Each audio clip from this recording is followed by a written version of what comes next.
Hi everyone, welcome to Weird Cities. I'm John. And I'm Rex. Today we're in for a real treat. We're going to be doing several Lovecraft stories of different styles. Yeah, it's a wrap-up episode of Lovecraft Country. We're going to end the season with a real bang. So, we're going to cover essentially some of Lovecraft's, I guess you could say, classic cosmic sci-fi horror. We're going to go with some stuff from his Dunsanian period and a little bit from the area in between. Plus, we got a special treat for you at the end of the episode. So, we're going to start off our episode this week going to another city built by an ancient alien race, Pnakotus. Now, Rex, who built Pnakotus? Well, according to the story, the great race of Yith is responsible for the library city, as it's also called. Yes, and the Yithians have a very cool method that they fill their library with. You see, the great race of Yith has the ability to project their minds through time. Mm-hmm. So they essentially do psychic kidnapping of various people from across history, spirit their minds back to back to Pnakotus, and then grill them for information. Sometimes they allow the subjects back in the past freedom, the ability to move around and such, interact with the other guests, term in quotation marks, of course, while their body in the present is commandeered by a Yithian who tries to uncover everything they can about the era they're in. Yeah. So the Yithians essentially violate space-time, but unlike a lot of other creatures, the Yithians seem to have immunity from the Hounds of Tindalos and some of the other kind of chronovores and Yog-Sothoth and all those other delightful critters out there. Mm-hmm. But the Yithians essentially aren't particularly nice, but they are great survivors. And preservers of information. Yes. One of the fictional books from the Cthulhu mythos, the Pnakotic manuscripts, is reportedly written by the great race from their archives of future histories and long-forgotten races and such. Yeah, it's mentioned at least some of the early chapters are written by them. Others, subsequent, might be from other races. But in the bits that they are responsible for is basically an outline of their own history. Well, as far as the story Shadow Out of Time goes, it details this one professor, Peasley, who in the middle of like a lecture suddenly loses control of himself and wakes up kind of years later, and he's like concluding the lecture that he was giving when he was mind napped by a Yithian. Yeah. One of the notes I had read about this story was that it was inspired by a nervous breakdown in the Lovecraft family, and one of the few family members that stuck with the relative was the inspiration for the protagonist and his son, also a Miskatonic professor, sticking with him through the whole ordeal. So eventually they kind of realized, like, hey, we've been mind-napped by Yithians. It wasn't just regular old insanity. So they charter an expedition down to the Great Sandy Desert in Australia, somehow avoiding all the poison snakes, spiders, crocodiles, and other things that call that continent home. And they have a special guest joining them, Dyer from the Mountains of Madness. So I guess he likes visiting Southern Hemisphere cities built by ancient alien races. Yeah. Must be some kind of weird adventure tourism fetish or something. Yeah. But inside that city, he finds inside the desert, I should say, he finds the remnants of Pnakotus. Now, it's very different than when he was there, because when he was there, it had a very different layout. Kind of black basalts, rectangular buildings, very kind of organized. Back then, the Yithians had a kind of socialistic, technocratic government. They didn't eat any natural food. They just ate vegetables and synthetic stuff they had grown. But the Yithians were no pushovers. They had an army, essentially, that was armed with like these camera-like devices that shot bolts of lightning. Now, what were the Yithians fighting, you asked? Sometimes they would fight the Elder Things from Mountain of Madness, sometimes Cthulhu and friends. Other times, though, they had these creatures called the Flying Polyps. Yeah. Now, the Flying Polyps were creatures that kind of phased in and out of material reality, but they were weak against lightning. So the Yithians strike for massive damage and build their lightning guns. Now, they also had other technologies like atomic power, and they use this for moving large boat-like cars, submarines, and aircraft around. So the Yithians were fans of motorized transport, potentially to mobilize their army faster. Unlike the Elder Things, they weren't as keen on the biotech. They also have these crystallic devices they use to project themselves into the future. Now, what's kind of cool about the Yithians is that whenever a disaster strikes them that would wipe out their race, they find another race in some other era, and they swap their minds. So the donors of the bodies get their minds stuck in the doomed bodies back in the past sometime, and the Yithians now have a whole bunch of new bodies. They typically send their smartest ones first, presumably because they can bootstrap the technology and the infrastructure necessary to carry the rest of the race through. So, can we speculate that the Yithians as we know them in the story aren't necessarily the original form they took? Correct, because the form they take in the story is what's called the cone-shaped beings. Yeah. Essentially, as you can imagine, their body looks like a cone that tapers up into like 4 arms. Like there's 2 arms with crab-style claws, 1 tentacle that ends in like a head with 2 little beady eyes, and 1 with like 4 little trumpet-like appendages. They move around using the membrane on the bottom, kind of like a mollusk's foot or something. Huh. But the Yithians, at least the cone-shaped bodies, the cone-shaped bodies are native to Earth. They last until about the Cretaceous period, when the flying polyps bust out and kill them all horribly. Huh. But they escape into the future, into a race that comes after mankind, the beetle beings. Right. But fortunately for mankind, they have no interest in us, presumably because we're too dumb. Yeah, I like that all of human civilization is like a blip on... Yeah, just a little footnote in the Yithian library. Yeah. So, one of the fun concepts of Lovecraft, of course, is that all of humanity ever has built is insignificant. This story really kind of drives it home with deep time. But getting back to urban planning, this kind of makes me think that the Yithians had some logic to how they built their cities. Why didn't they just wipe out the flying polyps, you ask? Because they would typically quarantine them underground. So the Yithians would build their cities on top of these underground warrens, presumably for multiple purposes. Maybe one would be a library, another one would be strategic, so they could put their manufacturing centers where they could maybe mobilize more of their population faster. Maybe they could look into the future and realize different permutations of this strategy that would not change the course of history, so they kind of just hedge their bets and have more of a coping strategy or delaying strategy rather than one for victory, because they essentially have more of a defensive mindset. So presumably their cities are kind of grid-like and they have that technocratic government, or perhaps it's militaristic, because they are essentially guests as they see it, or just passing through on their way to better bodies in the future. Yeah, pretty much everything they would have would be kind of disposable. Yep. So they probably just grab every technology they can. I would wonder why they bothered making the libraries in the first place then. Presumably it would be a waypoint, if you will. Maybe they would just go to a new world, do some research on it, jump into the future, and presumably they would memorize it or retrieve it later on, because a lot of the materials in the library were stored in cases that could withstand the eons. Yeah. But even the material used by the Yithians can withstand it, because the main character, Peasley, he goes into the warrens, he gets chased by flying polyps and hears all sorts of weird sounds down there, sees all sorts of rusty ruins, but he also finds like English characters in his own handwriting. Yeah. So that lasted millions and millions of years in the Australian outback. Yeah, okay, I suppose there's durability. Yep. So presumably the Yithians built stuff very defensively, but they would still ultimately consider it disposable. Yeah. Whereas the Elder Things, they were kind of constrained to one dimension in time, so they became really desperate to dig in and fight off the Shoggoth revolts, whereas the Yithians are like, just a minor inconvenience. We'll just jump into the future. I get the mental image of like these 2 Yithians chatting with each other, right? One of them talks in like a snooty, stereotypical British aristocrat voice, like, "Oh, these humans are so uncouth and filthy. Let us visit the beetles." Yeah.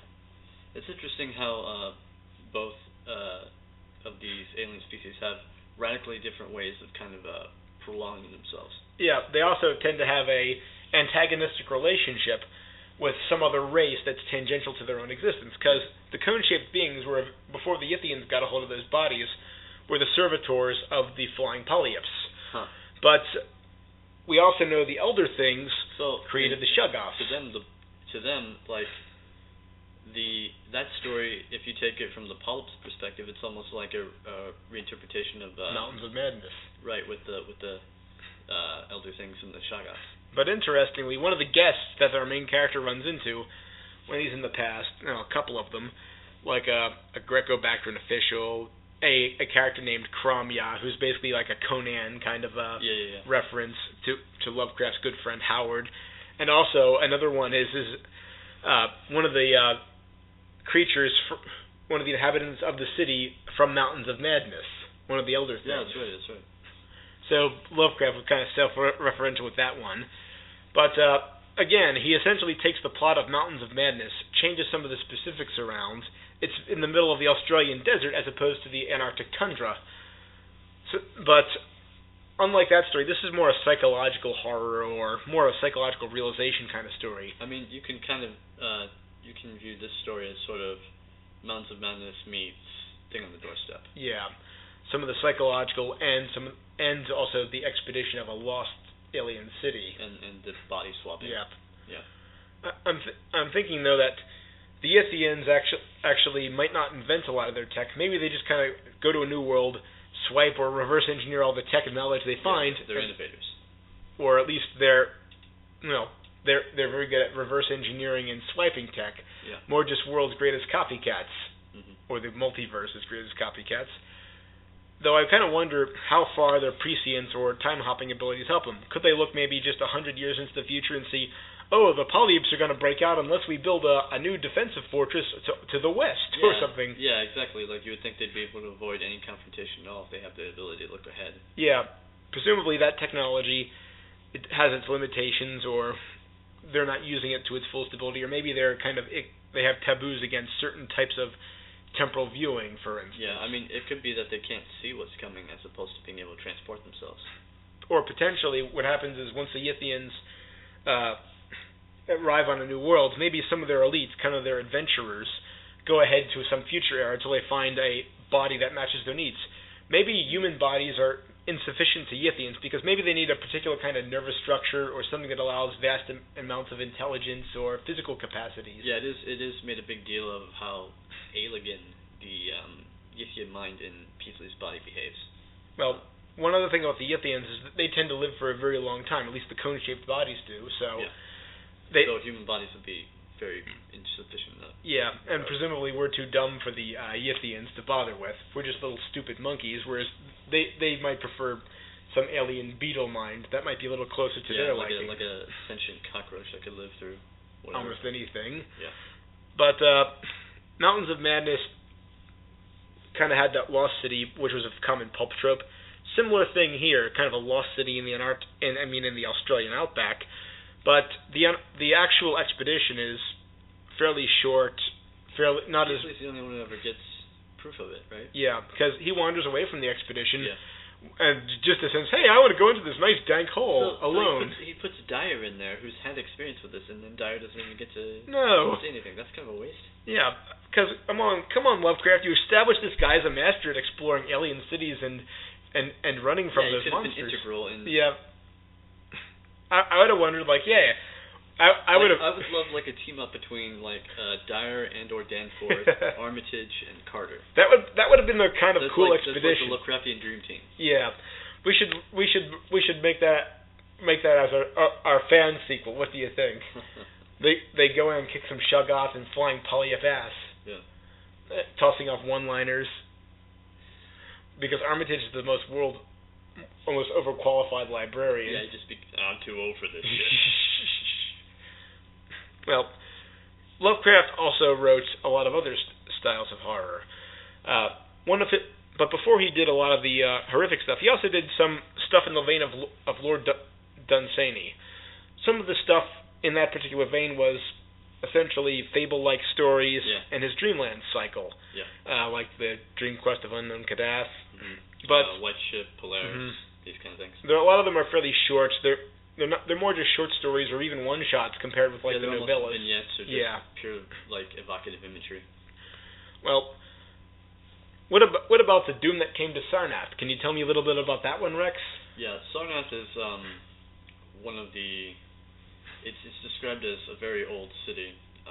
It's actually not the oldest city, because it was set up by this group of dark shepherd folk who come into this land called Nar, and they settle beside this lake.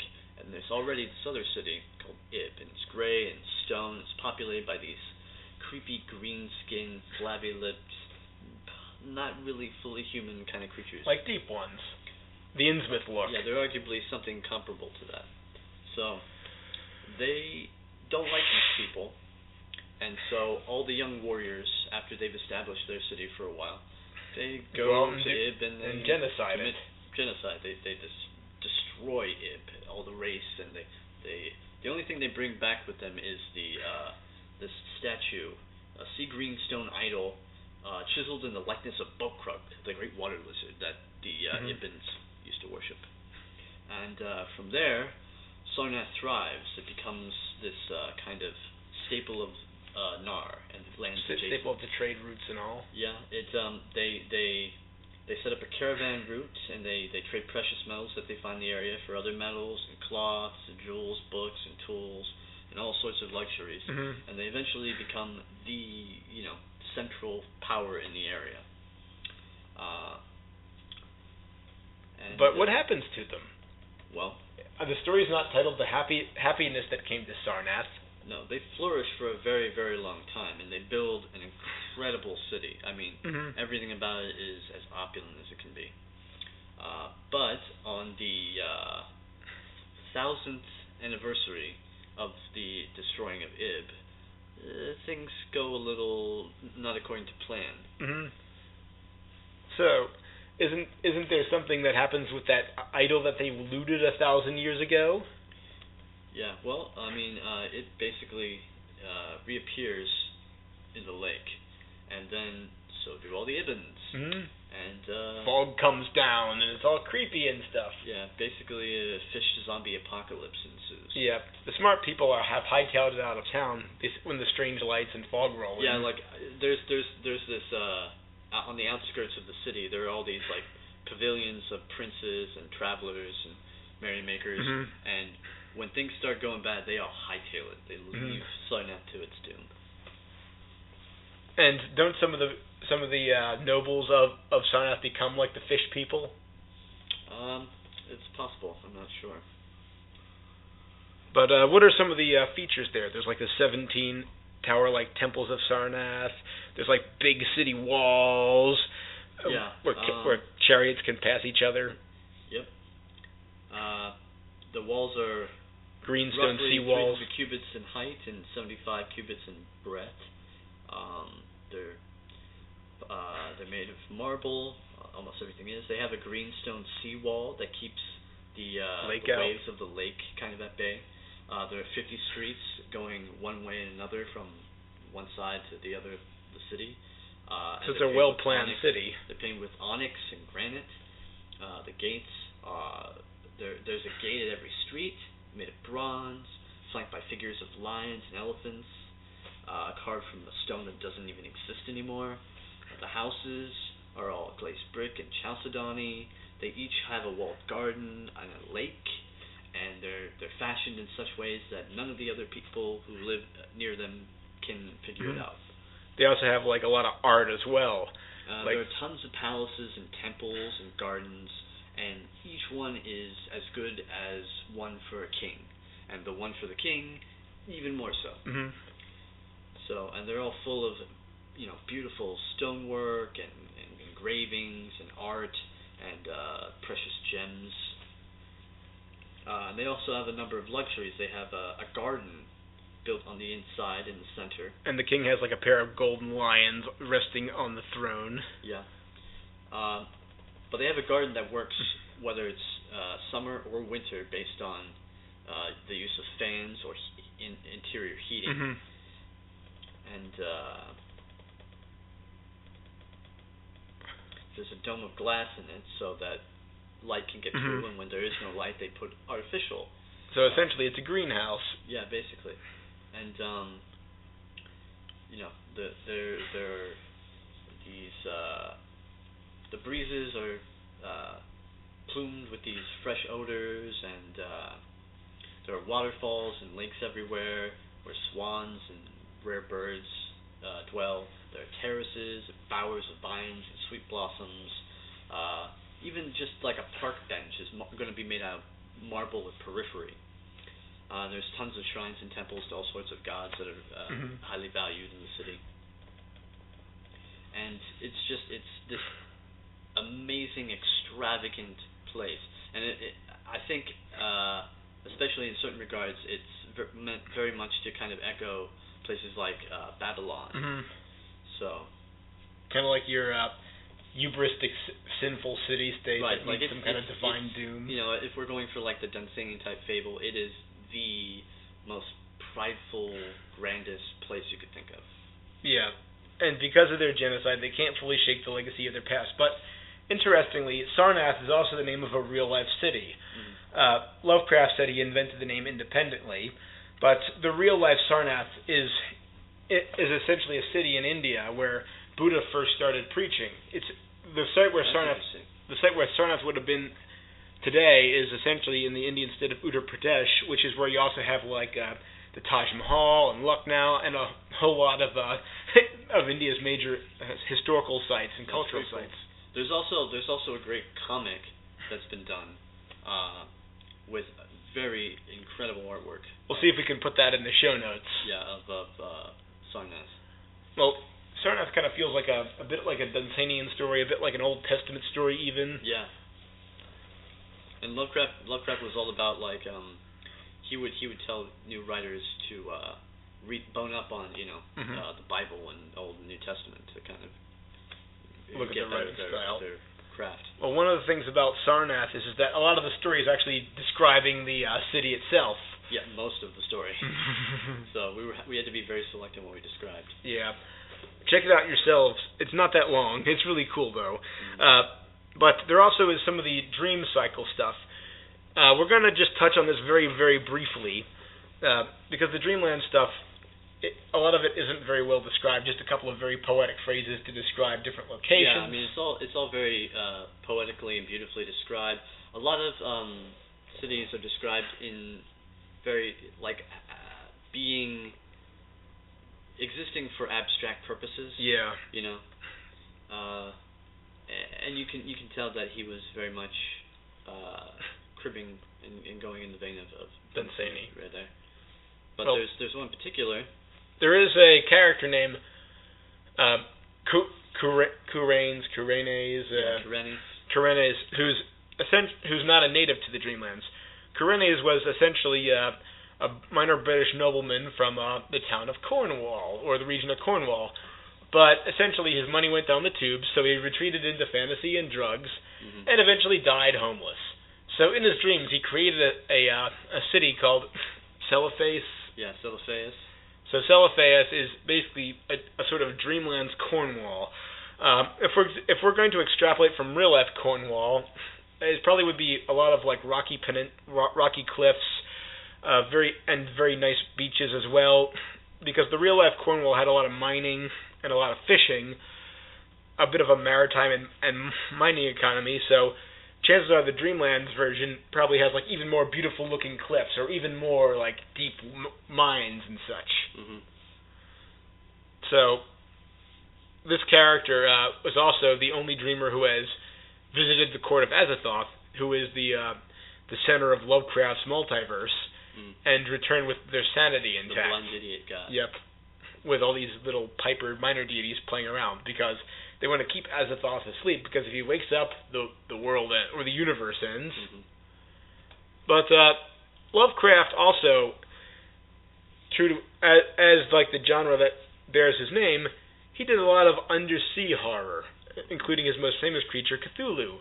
But before the Call of Cthulhu was written, Lovecraft kind of tested the waters, no pun intended, with another story about fun things living under the depths.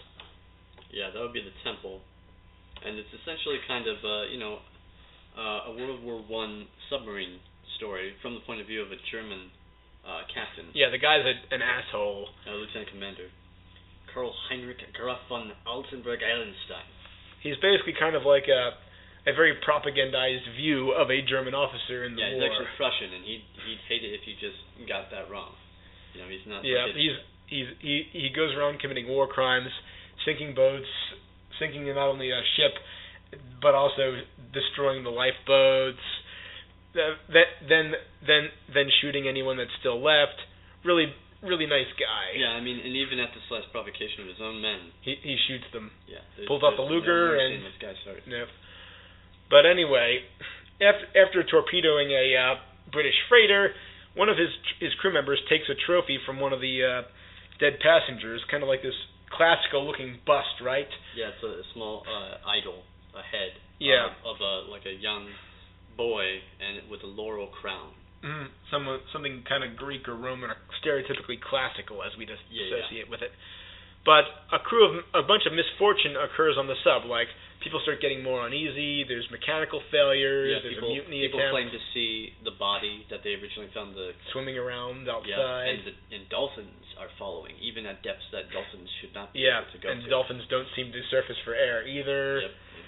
So, eventually, through mutinies, the guy's paranoia, all that's left eventually is just the crazy the captain who insists he's sane throughout much of this, and his increasingly crazy buddy.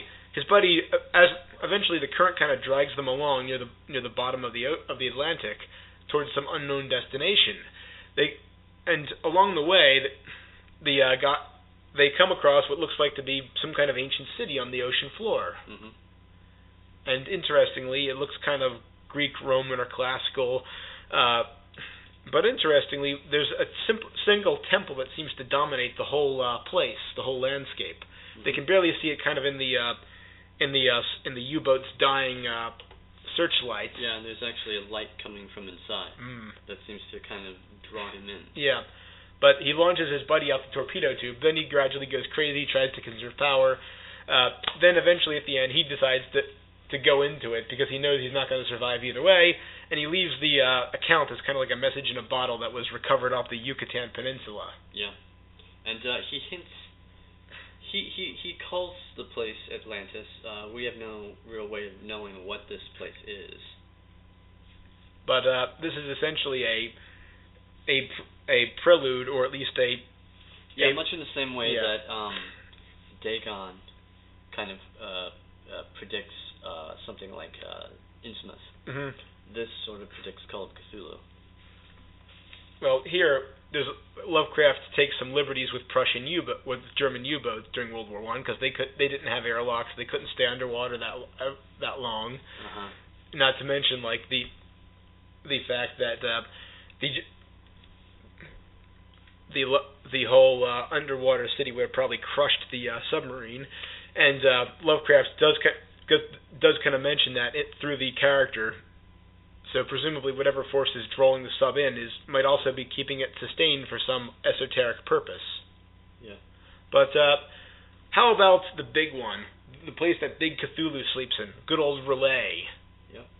Well, Relay we actually don't know that much about. We know, reading from the story, the Nightmare Corpse city of Relay was built measureless eons behind history by the vast, loathsome shapes that seeped down from the dark stars. There lay great Cthulhu and his hordes, hidden in green, slimy vaults. So, basically what happens in the story, a sailor stumbles upon it after a naval battle where they fight some cultists. They kill the cultists but lose their own ship in the process. So, they come across this what looks to be a newly risen island. It's kind of rocky, the angles don't look right, they find some strange symbols, and guess who pops out? The Big C himself.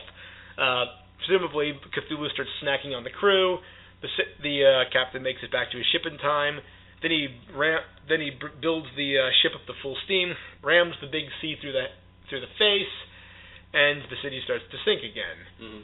But interestingly, only Cthulhu kind of shows up. None of his minions or anything. Yeah, and it's implied in the text that although Cthulhu he kind of discorporates, it's not a permanent state. He can very much come back. Yep, that not dead can eternal lie. Mm-hmm. But that wraps up our Lovecraft finale. So, anything else you'd like to mention, Rex? Well, I think all these places, I mean, we can see a lot of parallels in all of them. Mm-hmm. And the kind of things that Lovecraft was preoccupied with. It's not so much, I don't think he varies a lot of what he does in terms of these same kind of things, but it is interesting to just get all the different pieces and kind of put them together.